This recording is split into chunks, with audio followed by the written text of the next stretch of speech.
Welcome into another edition of Scarbo Knows with Kevin Skarbinski. That's me, Kevin Skarbinski. Lots going on in the sports world this time of year, and most of the games are being played off of the field, away from the courts, in the courts, and other places.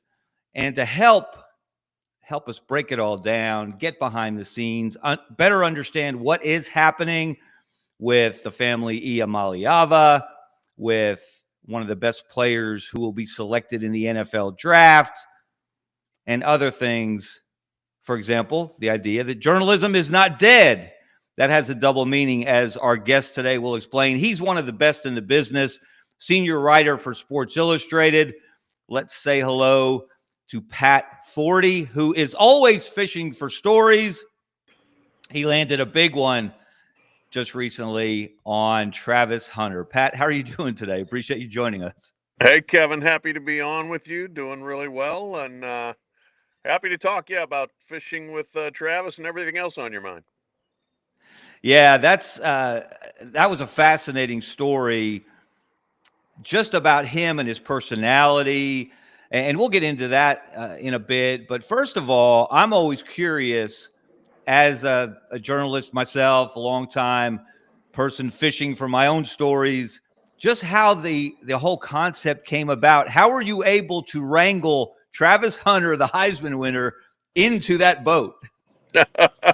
Well, I have to give some credit to my oldest son, Mitchell Forty, who is the managing editor of Major League Fishing, and told me over a year ago, said, hey, I don't know whether you knew this, but Travis Hunter's a big-time fisherman. He loves bass fishing.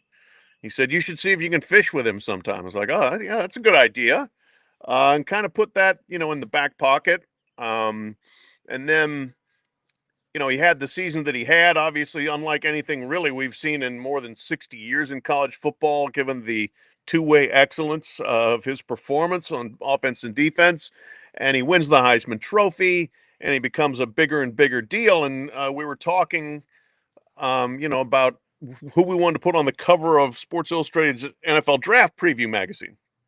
And Hunter seemed like an obvious choice for that. And my boss said, well, you want to do the story? I said, not only do I want to do the story, I said, here's what the story has to be. I've got to go fishing with him. He's like, really? You think you can do that? I was like, yeah, I think so, actually. And called, and his people were like, yep, yeah, that sounds great, because he absolutely loves it, and he's really good at it. He is a elite level fisherman, something that he has done from his childhood growing up in Florida, fishing in the canals and ponds and really wherever he could there. And he's just kind of taken that and progressed throughout his life. He moved to Georgia, and it's just something that's always been a big part of his time away from football. And so pitched it, they caught it, they loved it, they said, let's do it. And then it was just a matter of pulling things together. He's training, or had been training, in Fort Worth, Texas, at this amazing ranch complex just outside of town.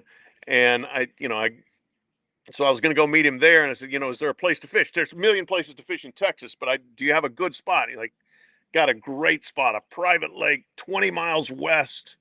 And so that's where we ended up doing it. And it was this kind of gigantic convergence of our photo crew, a video crew, a bunch of guys that brought in a bass boat because his boat had engine trouble. And then he jumped in the boat, he piloted the boat, he put us on the fish.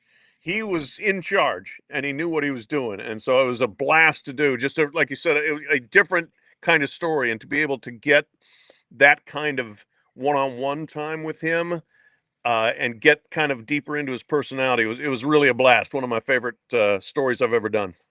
Well, it was a great read, and obviously when you're going deep in a profile of someone, you want to make them as comfortable as possible. And after reading the story, it doesn't seem like you could put him in a more comfortable place than on a boat on a remote lake, doing the thing that he really loves to do, that he could do professionally, as you said in the story, but really it is his escape from his professional duties, soon to be as an NFL cornerback / wide receiver. Yeah, exactly. This is his happy place. So, it wasn't like I was gonna ask him to, go sit in a stuffy restaurant or anything like that. I mean, like we're gonna do what he wants to do. And so uh he was incredibly comfortable, and yeah, just a, very accessible, um, kind of uncomplicated guy. He said, the only things I really like to do are play football and fish. And he also plays video games, but that's really it. And so, this was very much something that uh, I could understand as we got into this why he was so amenable to doing the story, because, like, yeah, this is actually fun for me. Even having a sports writer along turned out to not be that terrible for him. Um, but so yeah, he and his people, and he had a lot of people around, his agency and various groups of folks, but he just like got on the boat and got away and just forgot all about that stuff. How much fun was, the journalism aside, just the experience of being on a boat? Obviously, you know what you're doing with a rod and reel in your hands as well. But how much fun was it? And what did you learn about him? The line, "I told you I was a great teammate," resonated from the story, because he did go to bat for you to help you get one of those fish in the boat. Yeah, yeah. So no, it was. I mean, it was fantastic. Like, I know how to fish. He knows more than I know. He's a little better at it than I am, but I've done a lot of fishing in the last 20 years because my kids got into it, and obviously one of them now, that's part of his profession. But um, so this was like, we I kind of did the interview in his truck. We were driving 20 miles. It was like a half an hour in the truck, and I did the interview in the truck, and then we got to the lake and we're done, and then we're just hanging out, and we're talking, and we're trying to find fish and catching them. And uh yeah, the parts of his personality that came out that were very interesting. One, he kind of liked being in charge. Like, I'm driving the boat here. I'm putting us on the fish. So, that was fine because he did know what he was doing. But then the other part of it, he really wanted me to catch fish. He wasn't like, just, hey, I'm going to go out here and catch fish and I don't really care how you do. Just kind of stay out of my way. No, no, he really wanted me to get some action out of the day. And we we we found, some pockets where they were casted in, and I got a big one on the line pretty early on. And I started, I set the hook and I started reeling, and I'm getting a fight. And I realized pretty quickly, oh no, I hadn't set the drag, which is the tension on the line. I had not, I had just bought the rod the day before. I went into Orvis or whatever, and bought a rod and reel and stuff, and because I'd flown in. This was in March. Like, the next day I was at the SEC basketball tournament. So this was kind of just Yeah. fitting this in. And I hadn't set the drag, and so I'm like, "Oh no, this fish is gonna get away."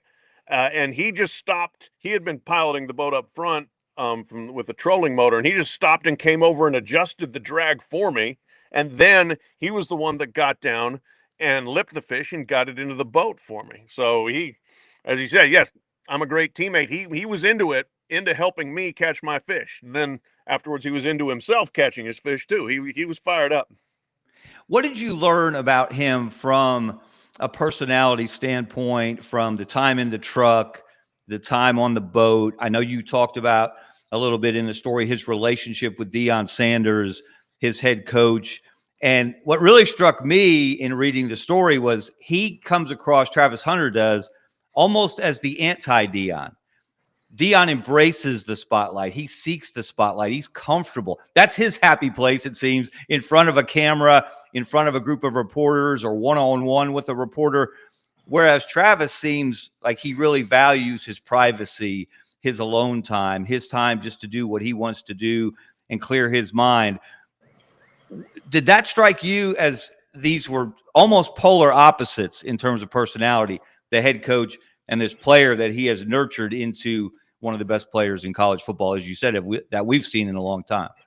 Yeah, that's a great point. A good observation is that, he loves Dion, reveres him, huge figure in his life. Loves Shador Sanders and Shiloh Sanders too, his kids who were his teammates. But he is not that same level of personality. There's no doubt about it. He's staying at this ranch where this workout facility is, and you look out from where he is staying, and there's a couple of like warehouse buildings, and you can't see any houses anywhere. And he's like, yeah, they're still too close. I don't even want any people that close to me. He's a little bit reclusive from that standpoint. And yes, his idea of a good time is just to go get on the water by himself or with one or two other people, and do that. He is not prime time like Coach Prime. I think that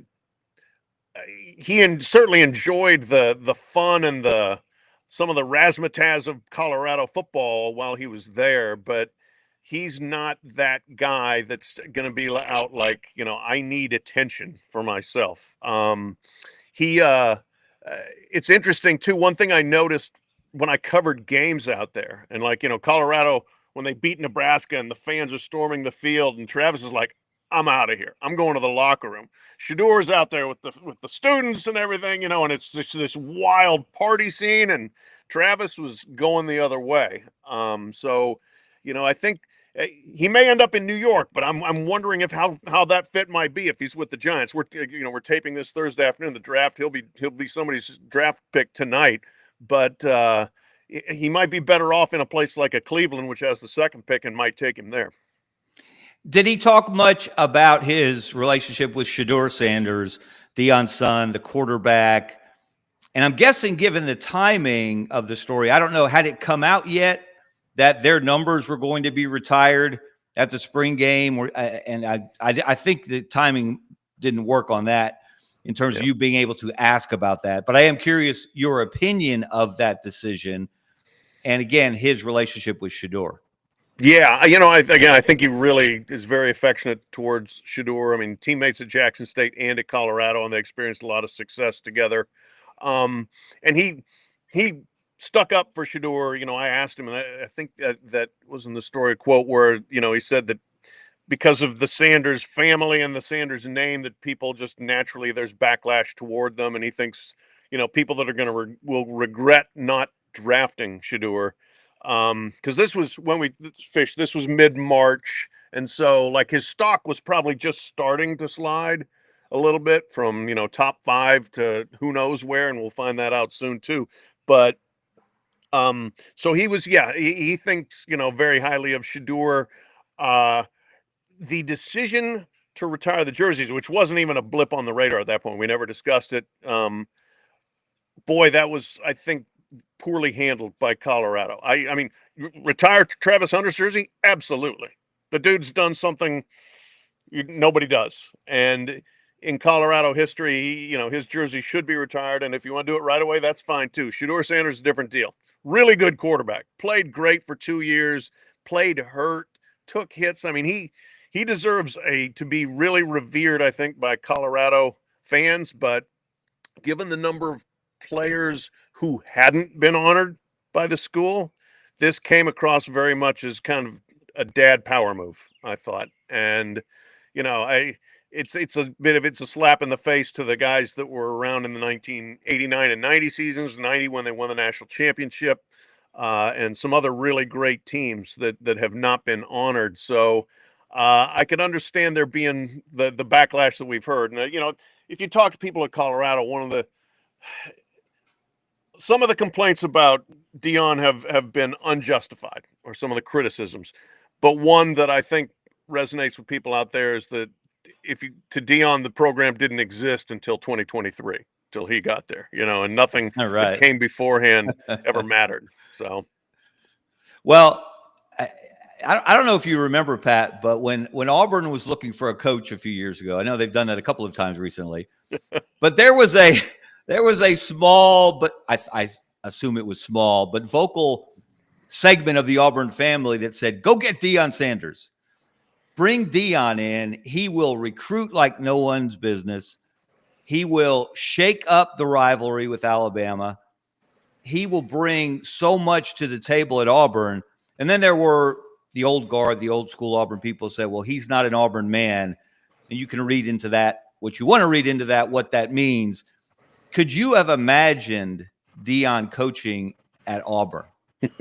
I did imagine it at the time, Kevin, because it was such a fascinating concept, Yes. and I think he could have done really well there. I think there would have been people who would have been very grudging with having him there. But in terms of having a personality to go to battle against Alabama and wouldn't back down against Alabama. I think he would have embraced that and loved that. I would think that his ability to recruit Atlanta would have been immense. Although the one interesting thing we have seen, his high school recruiting, first of all, he won't do home visits. I mean, he's done things completely differently than so many other coaches. He's done really well in the portal. The big question, and we don't know the answer yet, is will he sustain his interest and drive in coaching? And now that he's no longer coaching his sons, which I think was a big part of what he's done for the last 4 years, and is he built to last? I guess you would say. And I am a fan of what he's done at Colorado. I grew up in Colorado. I know how dead that program was. I know the energy he's put into it, but is this the kind of thing that he's going to, are we going to talk about Deion Sanders in 5 more years still being the coach there? I don't know. Remains to be seen. I will say this, had he gone to Auburn, the quarterback play there would have been far superior with Shedeur under center or behind center than it's been with Peyton Thorne in the last couple of years. I think anyone could debate that. Now, look, until recently, the Sanders family probably was the biggest lightning rod in college football until the family Iamaleava decided to step front and center and wrestle away that title. What's your take? Everybody knows now the basic outline of what happened with Nico at Tennessee. He takes them to the playoff. He's not really the reason they were in the playoff. Not the main reason. It was the running game. It was the defense. And then he's supposedly in the offseason, he's renegotiating, which a lot of players do now. Doesn't always make headlines. And then all of a sudden, he's missing the practice the day before the spring game. He's not at the spring game. And then poof, he's gone to UCLA. And then poof, his brother Madden, who spurned UCLA on signing day to go to Arkansas. Now he's going back to UCLA. And just to make it even more, you can't make this kind of stuff up. Joey Aguilar, the quarterback who went from Appalachian State to UCLA, now he's going to Tennessee. And there's going to be, again, you don't have to invent stories to make college football interesting, do you? No. What's your take on all this madness? Is this just the unfortunate fact for the family that this went public? And how much is this happening behind the scenes? Or is this just the extraordinary and logical extension of the chaos that's been created because the NCAA never got out in front of NIL, the transfer portal, et cetera? Yeah, I mean, this is probably the logical extension to, I would guess or hope, would be an extreme degree of where this thing could go. It's wild. It's bizarre. It is a classic SEC tale as well. We have our first ever college football trade.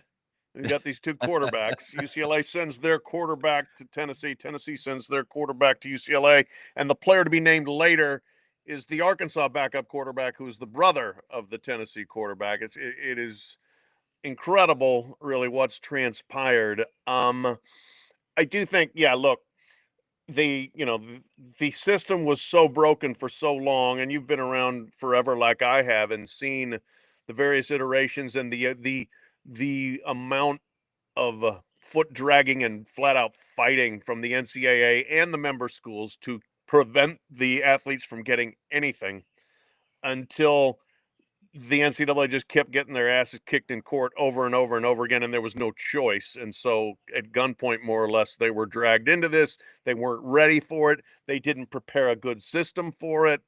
I remember when NIL as a concept was being passed, and it was during the pandemic in 2020, and they had a teleconference with many smart people, leaders in college athletics, to say they were doing this, and you start asking them questions, they have no explanations how it's going to work. They have no idea. It's just like, well, we have to do it, and so we're going to do it. And I think everything that's followed has shown the lack of preparation, the lack of foresight, the unintended consequences, um, and the level to which I think the original premise has been kind of abused. Like, hey, in my personal opinion, I'm fine with the players getting money. I am. It was overdue. They've earned it. They deserve it. The problems come twofold to me. One, with the transfers, the constant transferring, where and this is where the karma boomerang comes back around on Tennessee, where they basically went to battle to give Nico Iamaleava all the rights in the world and all the money in the world, and then he wanted more money, and then because the attorney generals of Tennessee and other states fought to eliminate transfer rules, now you can go anytime, anywhere, and so this all kind of just came back and snowballed on Tennessee, but the you're right that this sort of thing had been happening maybe less publicly elsewhere. Quinshawn Judkins was probably in the situation with Mississippi when he ended up at Ohio State, but it didn't become a public situation. It wasn't declared a holdout, and then all of a sudden we had that, and it just exploded. And I think one of the things we've learned is that there have been major um, uh, the amount of resentment, I guess, or backlash toward players in these situations. Some of that, Why do you think that is? Because, you haven't seen that. We didn't see that backlash as Nick Saban's salary went from 4 million to 6 million to 8 million to 10 to whatever it ended up with at Alabama. We didn't see that we don't see that pushback. We see it sometimes when coaches leave, or more often when they get fired and schools have to pay these enormous buyouts, i.e. Gus Malzahn at Auburn, to use one local example. But there's people just seem angry that these guys are going to make money. I talked to a coach on another podcast yesterday, Rick Trickett, longtime offensive line coach. I'm sure you're familiar. He's been West Virginia. He's been at Auburn. He's been at Florida State when they won the national championship under Jimbo. And he said, he's at Jacksonville State now. He said, I don't want to coach a guy who makes more money than me. Now, he's 77 years old. He's set in his ways, which is understandable. But why are people so offended that these young men who bring in millions of dollars are going to get a commensurate piece of that pie? It's a great question, and would deserve its own. We could do another 2-hour podcast on that alone. But, I think, one, it didn't used to be that way. And so people that believed in some almost Hollywood scripted version of the purity of college athletics, which really had never existed, but they wanted to believe that it did, and people that went to school, they went because they loved that school or whatever. And it's funny, I'm diverting a little bit here, but I did a talk a few weeks ago, and a woman there who played high school basketball in like the 80s, she said, I played for the love of the game. And I was like, with all due respect, ma'am, nobody was going to pay you any. You weren't bringing in any money for your school. So that, it's different. But so one, it didn't used to be that way. Two, the long held belief that, a scholarship is enough. Three, look, ageism, a generation gap. And four, race. Look, I would have to think that's a factor for some people. These uppity young guys that haven't done anything to earn this money and don't care enough about the school the way I would care about that school. What have they done to deserve this? That sort of thing. So, I think that there's a lot of factors there, but it is wild the extent to which some people really don't like this new era. To a degree. Look, the TV ratings are great, the stands are full, but there's some people that still don't like what is happening in front of them. Yeah, you hear a lot of rhetoric. This is the last straw. No, this is the last straw. No, I draw this line. But people are still watching. They're still going to the stadiums. They're still going to the arenas. As you said, the television ratings for the NCAA tournament, the college football playoff are outstanding. So people are still watching. I think it's all the other stuff. This time of year in this state, people would be talking about far more than they have. They'd be talking about Ty Simpson as in the quarterback position at Alabama. They'd be talking about Jackson Arnold in the quarterback position at Auburn. Of course, basketball has intruded on spring football in this state because of the success of both the Tide and the Tigers. That has something to do with it. But now they're all the things that they say they don't like about professional sports, even though they do watch the NFL and they watch the Super Bowl, contract renegotiations, free agency. Now that's come to college sports. And so now you're having to talk about business when, you work a 9-to-5 job, you might work at a bank. You're doing numbers all day long. You don't want to come home and read on Twitter about what kind of numbers Nico Iamaleava is getting from Tennessee or not getting it or getting at Tennessee, et cetera. Yeah, no, there's no doubt about it that it has intruded on the fun and games of the games. That it's not fully the escape that it used to be. And it's funny. You've been to SEC spring meetings. I've been, and you would go to those things, and it'd be like, okay, this is great. Hey, I get a chance to hear from Nick Saban about what he's thinking for the fall, and hear from Kirby Smart and Lane Kiffin and then basketball, to hang out with the basketball coaches. Now you go and that's all everybody talks about is the House settlement and how it's going to affect what's the roster limit going to look like and the portal and the business of college sports. There's been so much upheaval and it's constant. The realignment, is just kind of at times almost overwhelmed the actual competitive part of it. And that, that's maybe the price of quote unquote progress.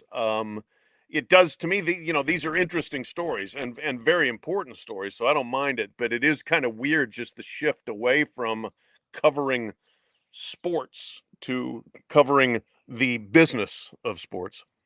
Pat, let's wrap this up. I referenced this when we started, that journalism is not dead.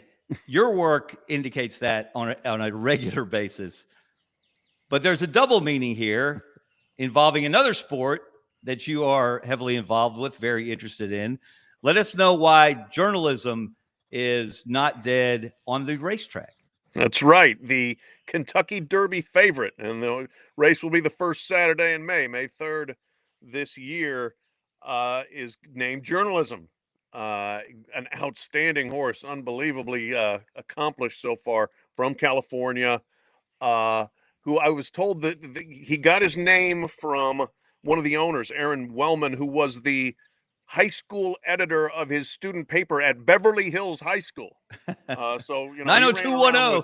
Yeah, the children of actors and who knows, movie producers, whatever the case may be. And but he was the high school editor of his paper, and so he came up with journalism for the horse.